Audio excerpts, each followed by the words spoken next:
Vicks presents the Matinee Theater, starring Victor Jory.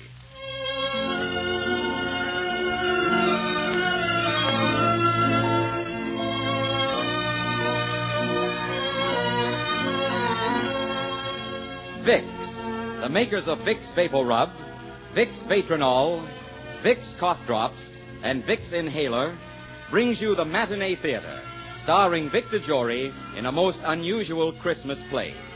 A Stable in Bethlehem, Pennsylvania. First, here's a good thing to remember when you catch a cold. The best-known remedy for relieving miseries of colds is Vicks Vapor Rub.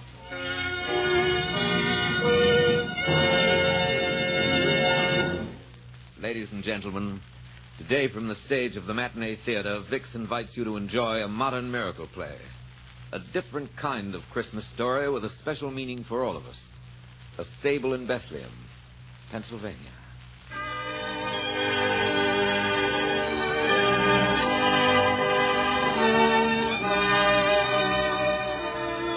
It's Christmas Eve, and behind the window of an exclusive Fifth Avenue club, two elderly men look out on the world with jaundiced eyes. In the sumptuous lounge of the club, there are only these two tonight, trying to conceal their loneliness at this festive time with bickering and cynicism. Oh, these chimes. I suppose we'll have to listen to those chimes all evening, Gordon. Yes, Christmas. The commercialism and hypocrisy of the whole thing turns my stomach, Townsend. Oh, that's something we agree on. It's all so obvious. Think of all those millions of people out there wrapping presents. Why? Only because they feel obligated, or they're trying to bribe somebody. Take you all these years to learn that? And these Christmas cards. Nothing but assembly line sentiment. People buy a card, put it in an envelope, stick a stamp on it, and send it off saying, "There, thank the Lord, he's taken care of." Christmas cards are a system whereby people remember to forget you. Greetings of the season. Yes. And when they get through sweeping out the tinsel and adding up their bills, they'll be back at each other's throats again. Look at these hollyhocks in the window. That Christmas tree with all its baubles. By George, I'm going to complain to the board of directors about this. Just needless expense. But I suppose I won't get anywhere.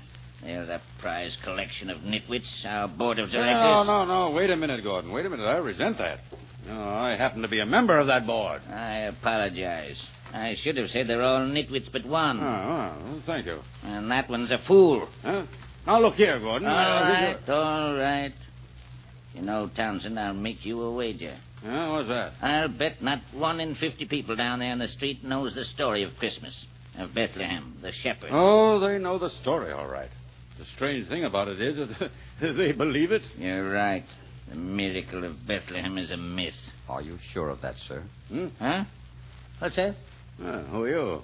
You're new here, aren't you? Yes, I am. Oh, I see. A substitute, eh? I suppose because some of the staff are home trimming their Christmas trees, celebrating. We don't matter, of course. We just pay our dues. I'm here to serve you, gentlemen. And probably getting time and a half because it's Christmas Eve. Well, we want 2 hot toddies. That's the only real thing about Christmas, the club's toddies. Yes, sir. And hot means hot, not lukewarm. Wait. Tell me something. Yes, sir. What did you mean just a moment ago when you said to me, "Are you sure of that?" Well, sir, you said the story of Christmas, of Bethlehem, and the shepherds was a myth. Yes, I said that. What about it? I'm sorry, sir. I must disagree with you. What do you mean by that? Well, sir, you see, the story of Christmas is true. I know that for a fact. It happened again only a year ago. Oh, stop talking in circles, man. Explain yourself. Just what are you driving at? The eternal story of Christmas, sir. It happened to real people. I heard about it from someone I know. Heard about it? From whom? Well, let's say he was a friend. He drove a truck carrying freight from here to Pittsburgh. 2 or 3 of them traveled together, as you might say, in caravans. An ingenious beginning. Caravans of trucks, is it? Like camels in biblical days, eh? You might say so. All right. Go on with your story. It was last Christmas Eve, just a year ago tonight, gentlemen. This friend of mine, his name is Michael, was driving through Jersey on the way to Pittsburgh, and this night he was alone on the road. The other drivers were home with their families. As he passed through towns along the way, he saw the houses and churches lighted up, and his heart was heavy with loneliness. Suddenly, snow began to fall so thickly that he could hardly see anything ahead of him. Mike drove along slowly, feeling his way. And all at once, the figure of a man loomed up in the flood of his headlights, stood there, motionless in the middle of the road. Mike had to slam on his brakes so that he wouldn't run over him. Hey, now, for the love of Mike, man, what do you mean stand in the road like that? You could have got yourself rolled flatter than a pancake. Are you crazy? I'm sorry, mister, but I had to stop you. Yeah? A soldier, huh? Well, what's the idea? What do you want? Are you heading west? Sure, that's my general direction. Why? Well, could you give us a lift? Just a little way even into some town, maybe? Us? Yeah, me and my wife. You're right. What are you talking about, soldier? I left her back at a big sign over there while I tried to stop you. Back of the sign? Hey, what in... Look, it kind of protects it from the wind. We've got to get into some town quick, mister. Yes, you said that before. But what are you two doing out in a night like this? Well, you see, we're in a little tourist camp down the road, and there was no chance of getting a doctor there, so we thought we could pick up a ride. Look, mister, my wife's going to have a baby. Well, for the love of... Why didn't you say so in the first place? What do you use your brains for anyway, fella? Well, I... Yes, well, don't you know they've got to be kept warm? Now go and get her. Oh, thanks. I'll only be a minute. Mary, hurry, it's okay. You run up against on the road. A fine thing. Me, a delivery boy for the store. I must have seen that sign 100 times. Golden Rule Department Store. Our slogan is, do unto others as you'd have others do unto you. Well, they couldn't have picked a better sign. Look, Bud. Hurry up. Oh, we're ready, mister. Okay. Get in. Gosh, lady, you look half frozen. I am kind of cold. Well, when I shut the door, the engine will warm you up. Now, don't be afraid of crowding me. The seat's plenty wide for the feet. All set? Yes, sir. Okay.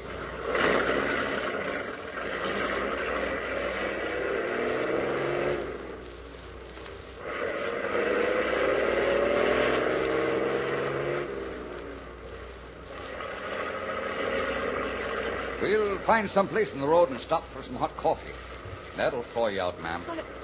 I don't know what we would have done if you hadn't stopped for Joe. It's going to be all right now, Mary, honey. He understands. Well, I wouldn't say that, Joe. Me being a bachelor. But like my mother used to put it, bless her soul, babies manage somehow to make their way into the world. Yeah. How far is it to the next town? Can't we go a little faster? No, Bud, you can't make time in the snow. Oh, don't worry, Joe. I'm all right, honest I am. Where are you bound for, son? St. Louis. St. Louis. Boy, you've got a long way to go. Yeah. But you see, that's where Mary was born. I see. Her folks still live there. She wanted to be there when we had our baby. Oh. There isn't much time left on my furlough, but I thought maybe we could make it. At least I'd know I was leaving her in good hands. Oh, everything will be fine, Joe. You'll see. Just keep your arm around me. Hold me closer. Say, there's a blanket in back there. Put it around her, Joe. Oh, thanks. Boy, this is a funny Christmas Eve for me to be spending Mike Riley with a family on his hands. But don't think you're going to get away without paying me for the trip, folks. Oh, paying you? Sure. If the little one happens to be a boy, ma'am, you can pay me by making one of his names Michael. Oh, I think that could be arranged. We're all of one mind, then, are we? Fine. And back home, I've got the christening present all ready for the child. The self-same crib in which I was nursed and my father before me. Come all the way from Ireland, it did. Oh, that'd be wonderful.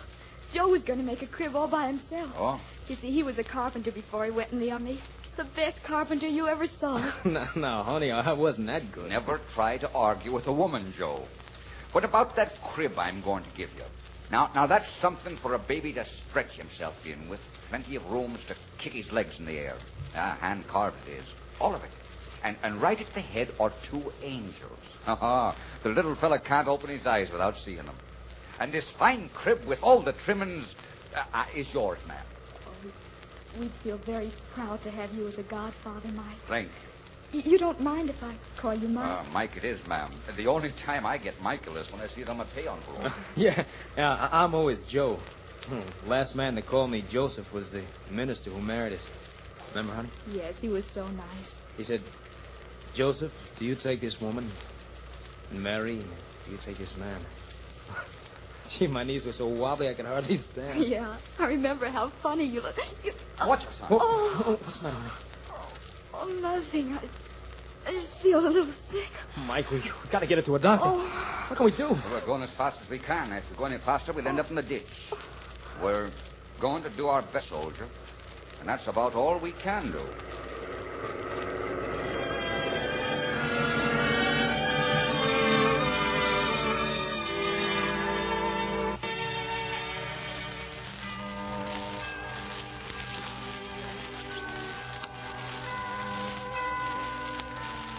Well, what's the rest of your story? Why did you stop? I just thought you might want your hot toddies, sir. Well, never mind the tutties. You go on. Yes, go on, Joseph. Joseph, the carpenter, and his wife, Mary. I must admit the first part of your story has a very ingenious parallel. But where do we go from here? Well, the storm got worse and worse. And the truck staggered on through the blizzard. It was a night that never seemed to end. Joe and Mary held on to each other desperately, like two frightened children. Mike was groping for words to help them. It wasn't easy. Come out of it, you two, now, will you? Come out of it now. No matter what happens, you have each other. Think of me riding up and down this road day in, day out. You don't know what it means not to have someone you can put your arms around and love. Oh, I know, Mike, but Mary's hardly more than a kid. We've had so little time together. Why, we haven't even got You don't know what you've got, son. You don't know what you've got compared to lots of other people. He's right, Joe. So right. Please, listen to him. Now, you take a fellow like me, Mary. I go along the road passing by houses with all their lights shining out at me and the kids laughing and dogs barking and people safe inside their houses. And it gives me an emptiness in my stomach. Because, you see, me and my truck, we could disappear into the darkness of the night and no one would care one way or the other. You know what I mean? We come into this world lonesome, and it's a wonderful thing when you can find someone to share it with you and fill all that emptiness. Well, what are you slowing down for, Mike? You stopping? Yeah, and not because we want to. What is it, Mike? I'm afraid the radiator's frozen up. Gosh, it stopped. You're telling me. Mike, we got to think of something. Mary's feeling awful bad. And now keep your shirt on, son. We can't stay here in the middle of the road. No, we can't. Here, Joe, take this flashlight. Open the door. All right. What does that sign say on the other side of the road there? Can you see? Yeah. There? 1 mile to Bethlehem. 1 mile to Bethlehem. Why, I know where we are. You're going to be okay, Mary, okay. 1 mile. Might as well be 1,000 miles right now. Not as bad as that, Joe. There's an old guy lives down the road a little way. It isn't much of a place. It used to be a livery stable. And when horses went out of style, the old bird stuck a couple of gas pumps out in front. Yeah, but do you think he'll help us out? Sure, he'll help us. I buy gas from him, I do all the while. He's one of those Pennsylvania Dutchmen. Folks call him Papa Bauer. Come on, Mary. Put your arms around my neck and I'll carry you. I'm sorry to be so much trouble, Mike. Trouble? Think nothing of it, kid. Take the flashlight, Joe. Yeah, all right. Huh? You're just a little wee bit of a girl, Mary. I can hardly feel you in my arms. You feel all right, honey? Of course. I know we're safe now, dear. The snow's getting deeper. Better stay here in the middle of the road, Mike. We'll be there in a minute. Let me hold your hand, Joe. Oh, sure, honey, sure. I'm scared. I'm scared, Joe. Hold on to her hand tight, Joe. That's what she wants more than anything else. I'm all right. I've got to be all right. Gotta hurry, Mike. Where is this place? I can't see anything but snow. We'll get there, Joe. We've just got to keep going, too. Keep going. It's not far now. Well, look, there it is. Where? There. I knew it was around here. Take Mary, Joe. Let's see if I can wake up the old man. Come on, Bauer, open up the door. I suppose he isn't home. He's got to be home. Bauer, wake up. Who this? What you want? Open your howl. Open the door. Mike Riley. Come on downstairs. Make it snappy. Mike Riley? Yeah, and I got trouble on my hands. I've got to use your telephone. I need some hot water for my truck. It's froze up down the road. I'll be right on, Mike. Just a chance give me to get in my pants. Okay. We'll be inside in a minute, Mary. How are you feeling? Oh, fine, Mike. If you could only make Joe believe it. Don't be about him. He believes it, don't you, Joe? Huh? Oh, yeah, sure. You've got to forgive him, Mary. He can't help acting like a father. Yeah, that's right, honey. That's all. Mary. Mike, he's fainted. Mary!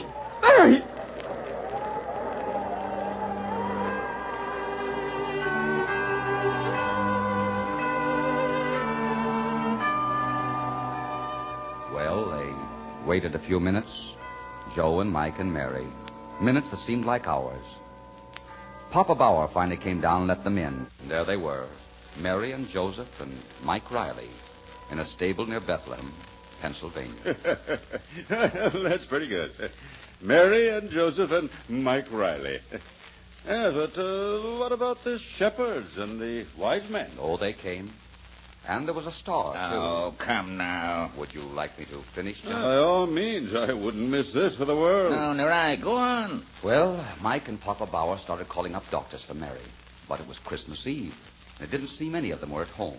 They must have tried about 20 doctors, going right down the list. But all they got were maids who said they'd try and find Dr. So-and-so and tell him about it. They were getting desperate. Mary and Joe were upstairs in Papa Bauer's room, and they all knew Mary's baby would be born soon. This one's out, too. My. What do you have to do to get a doctor around here, anyway? Well, Mike, it's, Christmas Eve. Yeah, well, look, you keep on the phone, Bauer. I'm going upstairs. Let me know if you have any luck. I keep Mike down.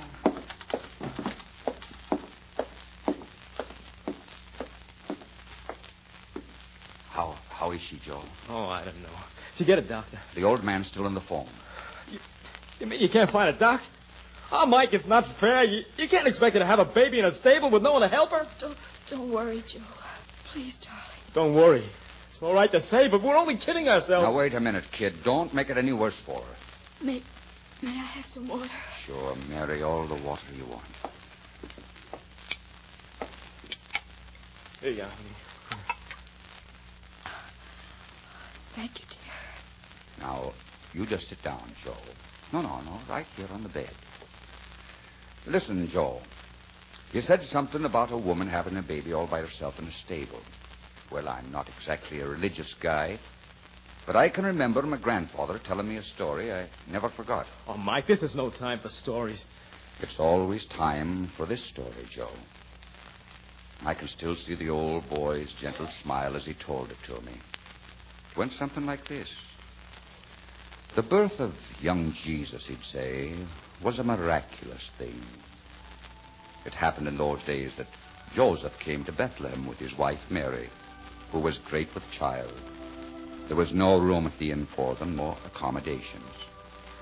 But there in a stable, she brought forth her firstborn child, a son, and wrapped him in swaddling clothes. And because she didn't have a crib, she put him in a manger. Now, in that part of the country near Bethlehem, in the Holy Land, there were some shepherds keeping watch over their flocks by night. And what do you suppose happened? An angel of the Lord came down to them. The glory of the Lord shone all around them. They were pretty scared, these shepherds. But the angel said to them, you don't have to be afraid. I'm bringing you tidings of great joy, which shall belong to all people. Right now, in the city of Bethlehem, a child is born. He's the Savior of all men, and you'll find him lying in a manger. And suddenly, with the angel was a heavenly host praising God and saying, Glory be to God in the highest, and on earth peace, goodwill toward men. It's beautiful, Mike. I only wish I could have told it to you like my grandfather did. Mike, come and sit down. Well, I guess maybe Bauer caught up with the doctor. Oh, I hope so. I'll be right back. What is it, Bauer? Did you find the doctor? No, but listen. Listen? Do you hear? Do I... Now, wait a minute. That's police sirens. I wonder what is the trouble yet. I don't know. Hey, they're coming here. Is he coming? Maybe now we can get some help. Don't you see? Maybe they can round up a doc or take Mary to a hospital. All right, you guys, come on, stick 'em up. It's okay, Chief. I got him covered. What goes on here? Are you coppers nuts or something? Yeah, what do you want? You'll find out. Keep reaching for the ceiling. Now, wait a minute, you guys, and keep quiet, will you? There's somebody upstairs who needs a doctor and needs him back. We know all about it. We brought a doctor along. Did you hear that, Mike? Yeah. All right, Dr. Henshaw. I'll keep these two guys covered. You upstairs. You too, Wilson. And be careful. They may be desperate. Okay, come on, Doc. Say, Chief, what's the big idea? You phoned for a doctor, didn't you? Sure, but we didn't hope for this kind of service. I am a quiet, law-abiding man. Everybody knows Papa Bao. Never mind. Stand up against the wall, you two. What's your name? Mike Riley. I suppose you don't know anything about the stick-up at the country club tonight. Stick up. Oh, listen, Chief, I'm a truck driver on my way to Pittsburgh. Now I'll tell one. Well, it's true. But truck's parked just up the road with a frozen radiator. Hey, Swenson, go see if there's a truck around here. Yeah, Chief. What I can't understand is who sent you here. Yeah, all we did was phone for a doctor. And that's where you made your mistake. Huh? One of the doctors you phoned was Dr. Henshaw, the one upstairs. He's a member of the Bethlehem Vigilance Committee. The which? You heard me. A group of professional businessmen who make it a point to suppress crime. And what's the criminal about what's happening here? Quiet. 3 members of the committee were at the country club when you pulled up that stick-up. Dr. Henshaw, Lawyer Marshy, and Mr. Davis, who owns the Golden Rule department store. And Dr. Henshaw's maid phoned and said there was a rush call out here. They put 2 and 2 together and called me at headquarters. Well, I'm afraid they're going to be surprised. Oh, yeah? We'll see who's surprised. The job was pulled by a mob of 4. The 4th guy was a little slow on the getaway. As he was leaving, he saw a pendant that Mrs. Henshaw was wearing and stopped to rip it off. By the time he got to the door, the steward had a chance to get the gun out of his desk, and he winged this 4th guy in the leg. So naturally, he'd be needing a doctor. And so these 3 wise guys think they can pin it on us. Chief, you may not know it, but you've seen a miracle happen tonight. I don't know what you're talking about. No? You will find out. It's okay now, Chief. What's okay, Wilson? We got here just in time. Where's the doc? Oh, he's upstairs. And you ought to see the little rascal who caused all this commotion. This ought to be good, Bauer. Yeah. I don't see what's so funny. You should have seen him, Chief. Sweet as a lamb. Huh? Didn't he make any fuss? Not a single yip out of him. Did he pull any rough stuff? Only grabbed hold of my finger. Wilson, you've been drinking. Now pull yourself together. Listen carefully. What did he say? Will he talk? Well, in a year, maybe. You can't expect too much. Wilson, what are you talking about? The baby, of course. What? Did you say a baby? That's what he said. I heard him. Well, full of flat-footed. Now, Chief, watch your language. There's a child in the house. I was going to kiss him, but Dr. Henshaw said I might give him germs. Did you hear that, Bauer? It's a him. Yeah, is it not wonderful? And in my stable already. Listen. Will you be listening to him now? With a pair of lungs like those, there's no telling what he'll make of himself in the world. And now, Chief, if you put that gun down, I'll be on my way upstairs. Why, I think I'll go with you. Oh, sure, and why not now? And you know, once the little darling sets his eyes on my beaming countenance, he'll be nothing but smiles. And while I'm at it, Chief, I'm going to ask him what he was doing at the country club tonight. You know, he's much too young to be doing gallivanting.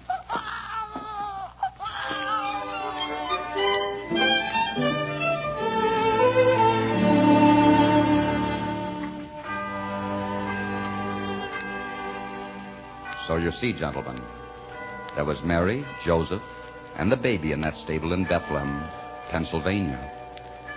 There were the doctor, the lawyer, and the merchant, 3 very wise and good men. And though they'd made quite a mistake, the police were there, too. Shepherds of the law, you might call them. In many ways, it was like the story of that other Bethlehem. And as I said before, there was even a star. A star? Oh, yes. Remember I said the policemen were trailing a stolen pendant? Yes. Well, that pendant was a star sapphire. And that's what the wise men and the shepherds were looking for when they arrived at Papa Bauer's stable. Well, star sapphire. Think of that. And did these wise men of yours bring gifts? Yes, sir. The merchant, Mr. Davis, brought clothes for the baby from his store, dressed him fine and warm. And the doctor gave Mary and Joe a big Christmas dinner, brought it all the way out to Papa Bauer's. Mike was there and half the police force. What about the lawyer? Oh, he did his part.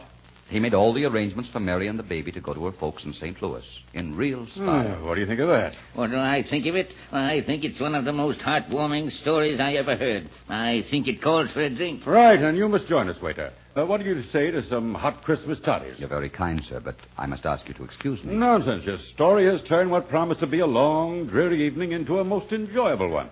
An evening I shall never forget. Hey, Gordon? I should say so. This is the first Christmas Eve in years that I haven't felt, Lonely is the word you're looking for, Gordon. Yes, that's it. Lonely. If I may say so, gentlemen, there's never any need for loneliness, and especially at Christmas time. There's a cure for loneliness, and it's very simple. All you have to do is to find someone who is poor and unhappy, and bring them the warmth of charity and understanding. Now, if you'll excuse me, I have to attend to my duties. You know, Townsend, there's something strange about that fellow. Yes, but I did enjoy his story. Townsend, maybe there's more to Christmas than we thought.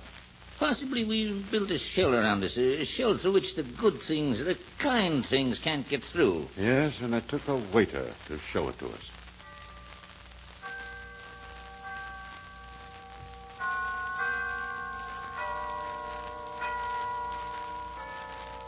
Well, Townsend, I wonder what that fellow's doing about those toddies. I'd better ring.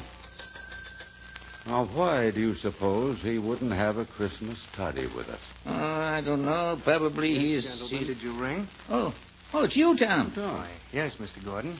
Naturally. Oh, I thought you were off tonight, Tom. Oh, no, sir. Not on Christmas Eve. Well, then why did you have that other man wait on us? Other man? What other man? Why, the man who just left us. The man we've been talking to. I'm afraid I don't understand, sir. My station is just outside the door.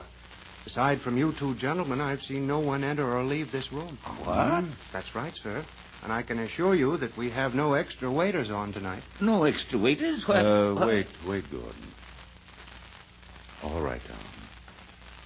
Please bring us 3 hot toddies. Did you say 3, sir? Yes, Tom. 3.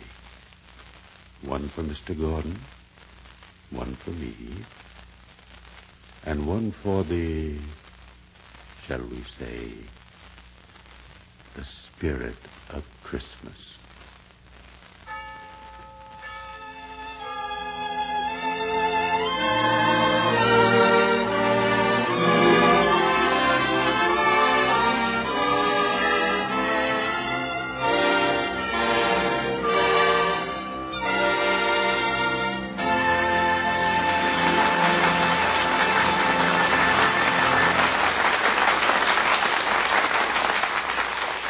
This is Victor Jory, friends. I do hope you've enjoyed our Christmas play. And you know, this Christmas is unusual because Americans will observe Christmas this year in many, many parts of the world in many different ways. Yes, in many different ways. As one small voice in the never-to-be-stilled spirit of Christmas, I want to express you the deep and sincere holiday wishes of all of us who bring you Vic's Matinee Theater. Our producers, our cast, our director, our writers, and our technical men, Mr. Warno and his orchestra, and our sponsor, Vic's.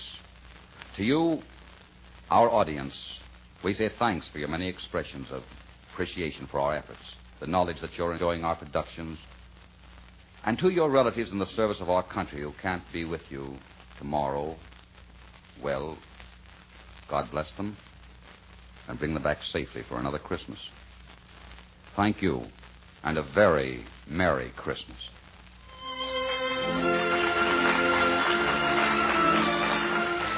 Today's play was by David Victor and Herbert Little, Jr. and was based on an original story by Charles Tazwell. It was directed by Richard Sanville. This is CBS, the Columbia Broadcasting System.